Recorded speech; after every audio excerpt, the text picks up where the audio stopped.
Egunon, abenduak 9 ostirala, genozidioen biktimak oroitarazi eta duintzeko eta krimen hori prebenitzeko nazioarteko eguna.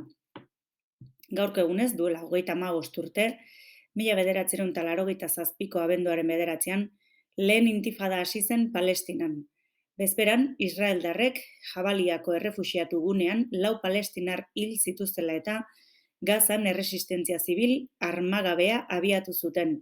Berehala, Zisjordaniara ere zabaldu zena.